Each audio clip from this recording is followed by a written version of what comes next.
So, of course, Equisite, horses improving people. And that's what we want to talk about. How do we improve ourselves and how do we get better for our horses so that we can then improve our horses? So today we'll talk about some topics of why are we here? That is, why are we in the horse space? Why are we in our horse journey?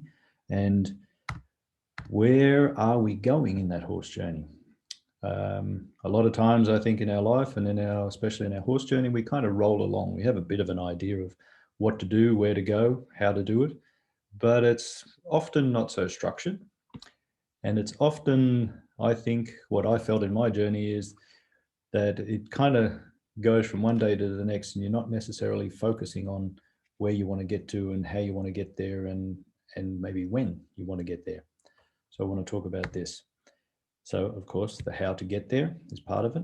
And at the end, I want to offer you a special offer or an invitation.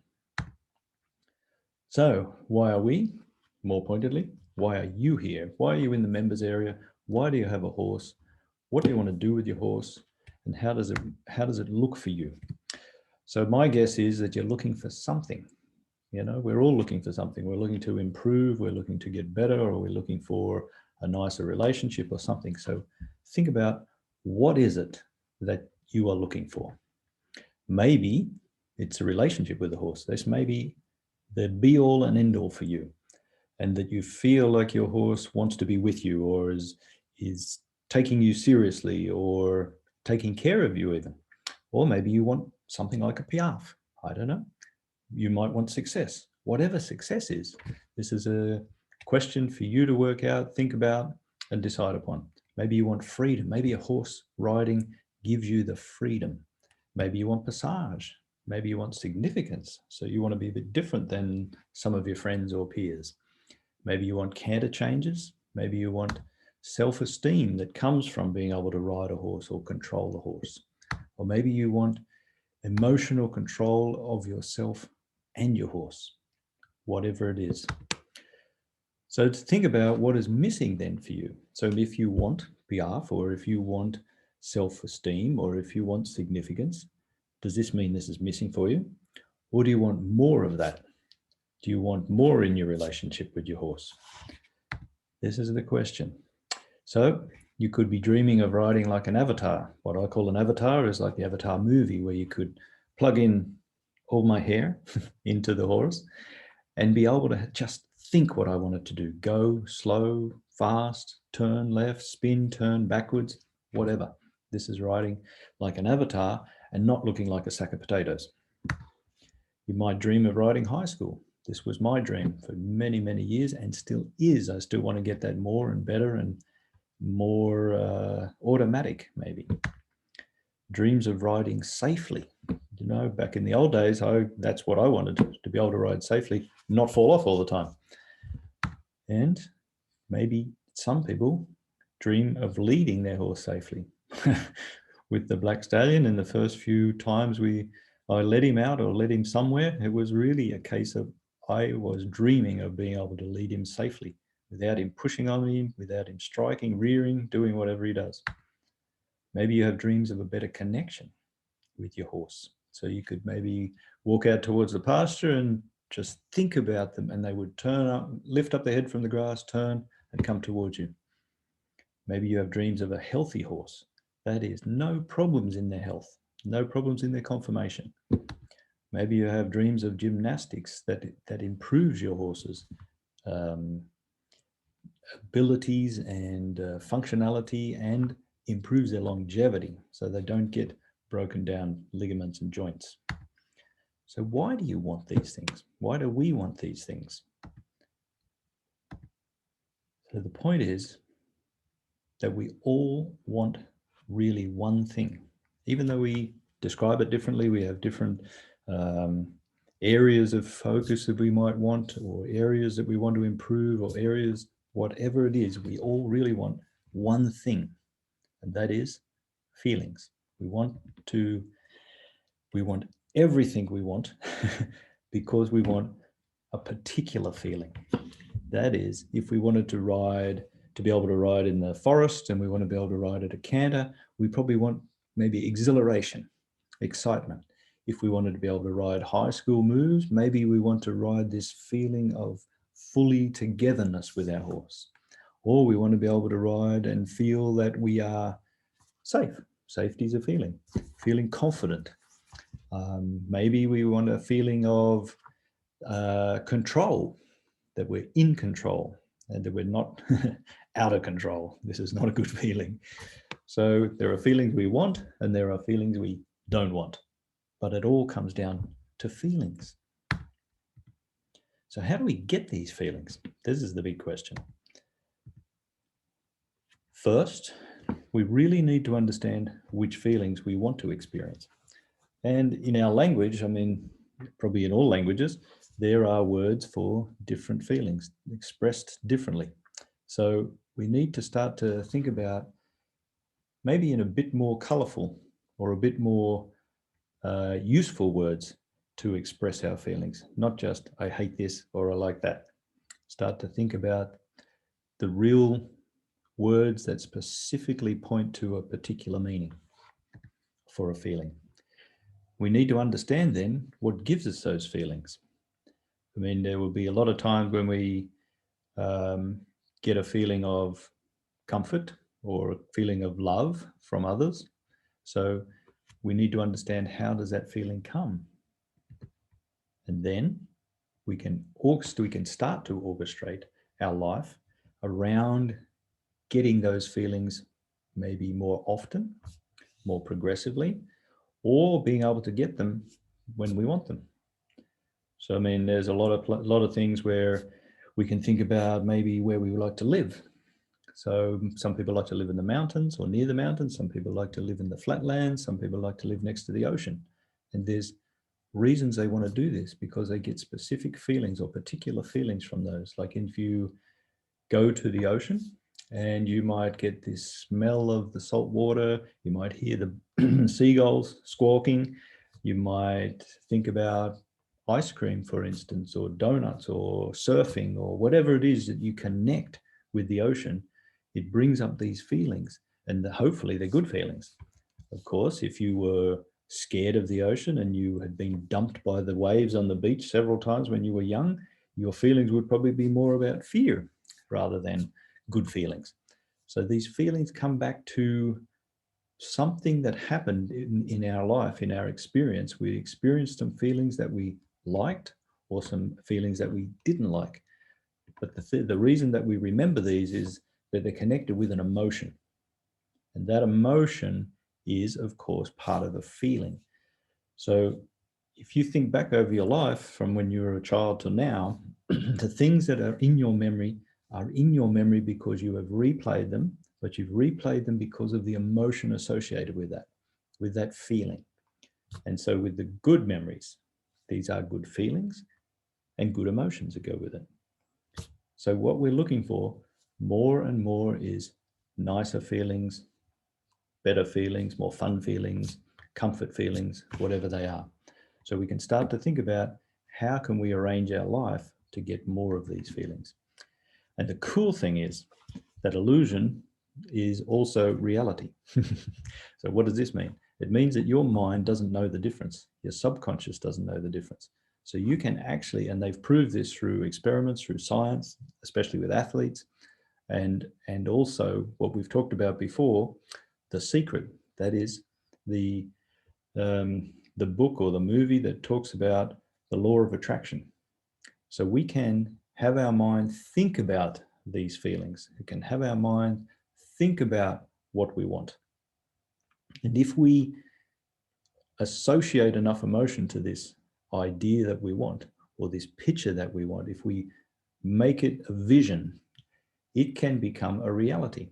First, it's in our mind, and we can build that feeling in our mind. We can build it, we can feel it, we can taste it, we can smell it, whatever it is. I mean, here's an example. If you think about biting a cut lemon, so cut a lemon and then think about biting it into your mouth and feel the juice, what does your mouth start to do? Your mouth starts to really feel like there is a lemon in there. And this is purely an illusion. It's your subconscious mind building in that taste and the feel and the sourness and the we don't call it lemon lips for nothing. So this is illusion that feels real.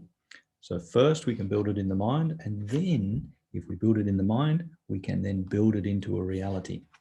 I mean, if you can think enough about where you are now and where you've come from, everything you have now, you built at some point in your mind, whatever that is, the house, the relationship, the horse you have, the car you drive.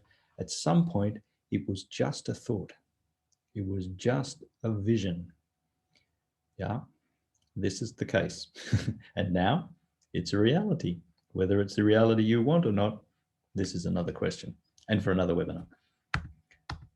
So what we want to do is encourage your mind to create this reality and think about it and think about it and think about it more and more. Well, we need to start with a goal, because if we don't have a goal, you don't have really anything to kind of future think about. So it's good if you start with a goal. Then the question is, okay, what's a goal? I mean, there is so much out there in the world that on the internet, in books and everything that talks about goal setting, and they talk about you must set a specific goal and it should be measurable and it should be achievable and it should be realistic. So SMART is the acronym they use for all this, which is all good. But for me, I've been to these courses when they talk about all this, but for me, it's like you're just doing it on paper. You write it on paper, you write it up on a board, and it's all logical. Fantastic. And I like logic, but it is just logical. So what is a goal? You can think it's a target, something to kind of aim for. It's a dream, and then maybe it happens, maybe it doesn't. It's a desire. Yes, it's something you want. It's a want. It's a wish. Maybe it's just a wish and therefore probably doesn't come true anyway. And it's a measure. You can measure it in the future, whether you're attaining it. What a goal gives you is, most importantly, focus. It gives you something to focus to and focus on. But a goal really, what it really is a statement of intent. If you put it there and say, this is what I will have. So rather than just saying, this is what I would like, or this is what I desire, or this is what I dream about, because they're a bit airy-fairy. But if you do it from the point of, this is a statement of intent, this is what I want. I want Piaf. I said that in 2017. So how do we set a goal? Basically, what I want to get you to do is not to think about the SMART, not to think about specific, measurable, and achievable, blah, blah. I want you to first think about the feeling that you want to experience, the feeling, and think deeply about that feeling, again in your mind first. And the feeling you want from a specific experience, whatever that experience is or event is, that's what you need to do. Specifically, what is the feeling? So for me with Piaf, it was the feeling of connection with the horse, the feeling of control to be able to get this done in myself and in the horse. It was a feeling of significance. For me, it was significant that I could do this. And specifically because I saw so many people doing it at Equitana in 2017. And I thought, man, why am I not doing this? Why can't I do this? And it had this whole feeling for years that I can't do it, I can't do it. And I got this epiphany, if you like, when I saw it happening with these other people who, in my opinion, were not great riders, but they could still do this Piaf, that then I had this feeling. I set the feeling in me that I wanted it, that I needed it, that I had to have this feeling of being able to Piaf. And then I set about thinking about the circumstances of the event that will give me the feeling. And of course, for me in Piaf, it's sitting on the horse and having enough of the traits in place and enough of my body control for my riding specifically in this place to get Piaf to happen. So these were the circumstances of the event that was going to give me that feeling. And then I experienced that feeling in my mind. So it took me, I don't know, a month or so to get back from Germany, from Equitana, back to Australia at that time. So I was building this feeling in my mind all the way back. And of course, on the plane, I had a lot of time to have this feeling coming through in my mind. So I set it up that I was going to get this to happen and what it would feel like when I did. So not just the feeling on the horse, but the feeling of control, the feeling of control of my body, the feeling of being able to communicate with the horse, and the feeling of the significance to me that this was able to be done. These were all the feelings. And so the goal was set. And then set the date that you want to experience that feeling in reality. This is important, to set a date. That's putting that goal into a statement of intent. I'm going to get this feeling by doing this by this date. So then there's a question. How do we set a realistic date? This is a question that everybody deals with or has to deal with in setting goals. But first, there's a bit of a saying from Tony Robbins, which I like. Most people overestimate what they can achieve in 1 year. So we get all excited, we get all blown up with this goal, we're going to do this, especially in the 1st of January. We set all these goals that we're going to do in the year. And the reality is that then we underestimate what we can achieve in 10 years. So we overestimate what can happen in 1 year, and we underestimate what we can achieve in 10 years. And there's a reason for this. To set a realistic date, it needs to be, one, motivating to keep you going. Because if it's too, I'll get to this, it needs to be motivating to keep you going. So it's got to be like enough in the future that gives you enough time for you to be achieving it. But if you like, short enough that it's stretching you a little bit to do what you have to do. And then the most important thing is it should not be overwhelming. So overwhelming in this case would mean if you set the date too short. So if you said, okay, I want to be able to do piaffe and passage and pirouettes and flying changes in the next month, and you don't know how to do them yet, and your horse is maybe only 3 years old and maybe only up to level 2, then this would be overwhelming for you and your horse.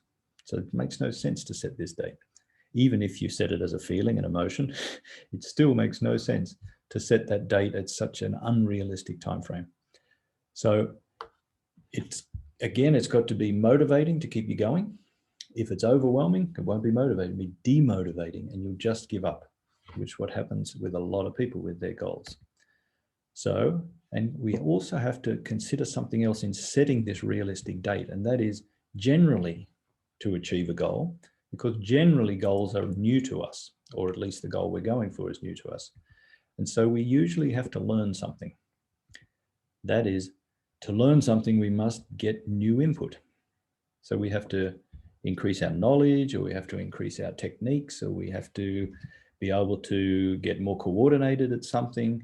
Whatever it is, we need new input, usually, to achieve a new goal. So what we've been taught so far is that learning means just reading facts, remembering facts, and then regurgitating these facts onto an exam paper. This is what most learning is about in our early years, for sure, at school. And then after school, often we forget about learning anyway. But this is not learning. So reading the facts, remembering them, and regurgitating them is not, in my opinion, true learning. This is only remembering. So to learn, what we have to do is do something. We have to get the knowledge. We have to read it, we watch it or listen to it, somehow to get the input into our brain. And then we have to implement that learning, or implement what we've read, watched, and listened. Otherwise, it's not learning. And then once we start to implement it, we have to practice it over and over and over. And I'm sure that this will make sense to you with your horse, because, or with your horsemanship journey, your horse journey, because you can read all of the books, you can watch all of the videos, but unless you get out there with your horse and spend the hours, it's not going in. Sure, you have it in a logic sense, you have it in a theory sense, that's for sure. You can talk the talk, but until you touch your horse and try these things out with your horse, it's not there. And you know this for sure. So then you have to practice over and over Now, in practicing over and over, it makes no sense just to practice over and over the mistakes. What you have to do is go back, read again, watch again, listen again, implement again, practice and improve. You have to review and improve it as you go. Then you're learning. Otherwise, you may be just learning things you don't want to learn. So then the plan is to master the thing, whatever the thing is, whether it's just asking your horse to go backwards, whether it's using the stick, or whether it's riding at a walk trot canter, or whether it's riding into high school, whether it's riding out in the forest, whatever it is, the point of learning is to master something. And what does mastery mean? I know we're going down a few rabbit holes, but they're really important rabbit holes. We will come back. So what does mastery mean? It means that we can do something, whatever that thing is we want to do, effortlessly and without using conscious resources. So mastery is being able to do something effortlessly without using conscious resources. So a really simple example is when we were learning to tie our shoelaces, I assume we all learned, we used to have to take a lot of effort. I mean, you see kids with their tongue stuck out and they're trying to work their fingers around the laces and everything else. But now I know, maybe I don't know, I'm pretty sure you can tie your shoelaces while you're on the phone and maybe while you're even having a conversation with one of your kids, and you can just tie your shoelaces. You don't have to think about it. It's done effortlessly. And that's because you've done it so many times over and over. And hopefully you've improved the process as you've gone. The same thing happens with the horses. The plan is that if you use your stick and your rope, you get to the point one day where you can move it around over and over, change hands, change rope, change directions effortlessly without having to think about where is my hand, where is the stick, where is the rope. So it becomes an unconscious competence. And this is what we're meaning by mastery. It does not mean, specifically does not mean you're the best in the world. That's not what we're talking about. It's not about competition, but it's about getting to the point where you can do this without really having to consciously think about it.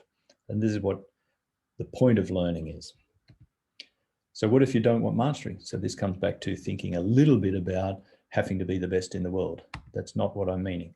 But it doesn't matter if you don't want to be a master, but it's about getting this technique or getting this feeling or getting this way of sitting on your horse in a way that's unconscious competence. So even if you don't want to be a master, if you apply this strategy, you will be so much further ahead than if you don't apply it.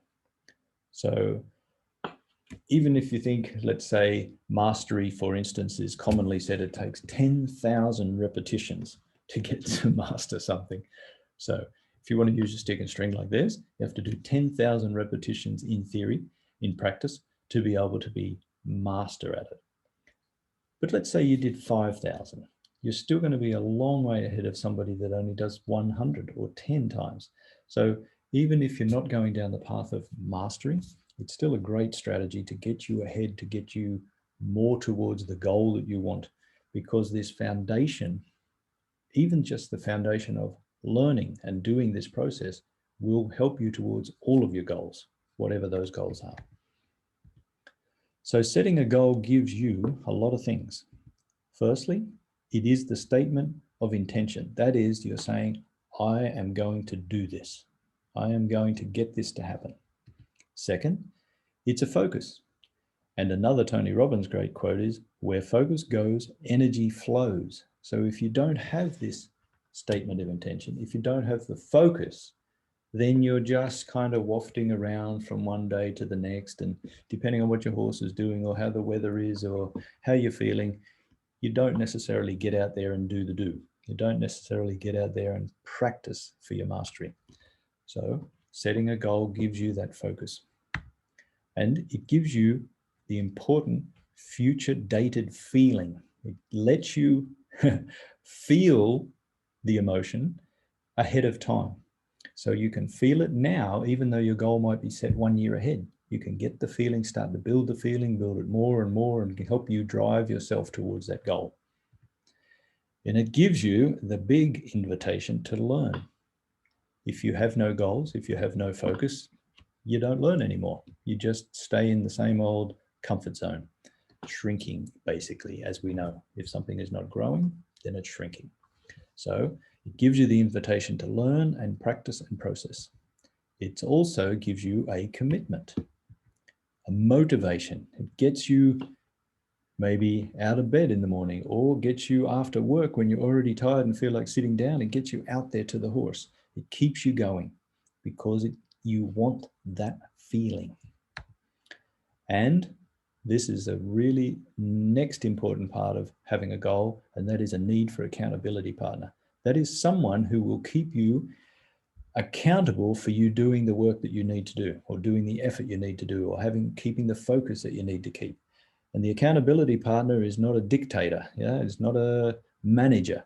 It's just somebody, maybe a friend of yours, or maybe somebody in the horse world as well, that helps you keep a track of whether you're doing what you need to do, and tries to steer you back a little bit onto the track, or give you the motivation to get back onto the track. It's not meant to be a negative thing. It's meant to be a positive thing. And of course, if you have an accountability partner that is also got goals, then you can help each other be accountable. And the next thing, the most important, not the most important, but the next important thing is that you need to find a pathway to get to that goal. So for an analogy on this is, if you had a goal to drive from your house to 7 hours away to another destination, your goal is the destination. Now you might have a goal that says, I want to get there in 7 hours. So you have to find the pathway. Of course, with Navis, we are able to find that pathway pretty easy through iMaps or Google. But when you start down that path, you might be going down the road and then there's a traffic jam. So you have to turn off. Now you're on another side street. So you go down a side street and you might hit a dead end. Now you have to backtrack, come back again, maybe try another off ramp and find another way around. And you could hit dead ends a few times until you find a road through. Of course, with the Navi, it helps you. But if you have not got a Navi, if you don't have that pathway, you can go down dead ends, to have to go back, go down dead ends and have to go back. It slows your progress to that goal. So specifically setting the statement of intent, having a focus on the statement of intent, lets you find out a pathway. And that pathway, the best pathway, is to try and find a pathway that someone else has already done. So modeling, another Tony Robbins thing. If you want to reduce the amount of time it's going to take you to create something or get to a goal, is find someone who's done it before you and model what they did. So you don't have to go off on so many detours and come back. They can help you get there faster. So here's the invitation. We would love to know your goals. We would love to know what you're thinking about for maybe 3 months or 6 months or a year, and tell us what that is and put it in the community so that other people can know as well if you want. Or if you want, simply send us an email and tell us what your goals are, and we can share with you in this goal and this the success as it comes on. We'd also be happy and love to be your accountability partners, so we can help you progress and understand the process more, understand the feelings more, and get yourself into a state where you can get your goal focused on and progressing towards. And we'd also love to help you to be able to learn what you need to learn. So that's what I'm talking about with the pathway. We can help you find a pathway. We've probably done what you already want to do. So we can help you reduce the number of dead ends you go down and hopefully keep you on a more straight and narrow path. So these, again, just to recap, why are you here? You are here because you want something. You want to progress, you want to get better, you want more. So you want feelings. You want the feelings that go with those, what you want. And then where are we going? That is, what goal do you have? What do you want to achieve? What do you want to improve? What do you want to be able to do with your horse? What do you want your horse to be able to do? These are the where are you goings. And then how do you get there? The main topic of today was about goal setting. But underlying this goal setting was remembering, thinking about, understanding that it's the feeling that you want. So don't just set a goal that says, I want to be level 3. But you've got to think about, what is the feeling if you achieve level 3? Why do you want to be level 3? What does it give you? And there will be some feeling that you're looking for from this. And if it's not the feeling that you want, then think about another goal. Think about the feeling that you want, and then orchestrate your life to get that feeling. And then the special offer. We would love to help you do this. So please share with us the goals. Share with us what you would like to get. And we can also help you formulate your goals if you want. That's no problem. We can help you with this. And we'd love to do that in the community or one-to-one in emails, anything that can help you. So I hope you take advantage of this, and I hope it's been helpful. Love to hear some feedback when you get to see it. And yeah, then we'll see you next time. Bye.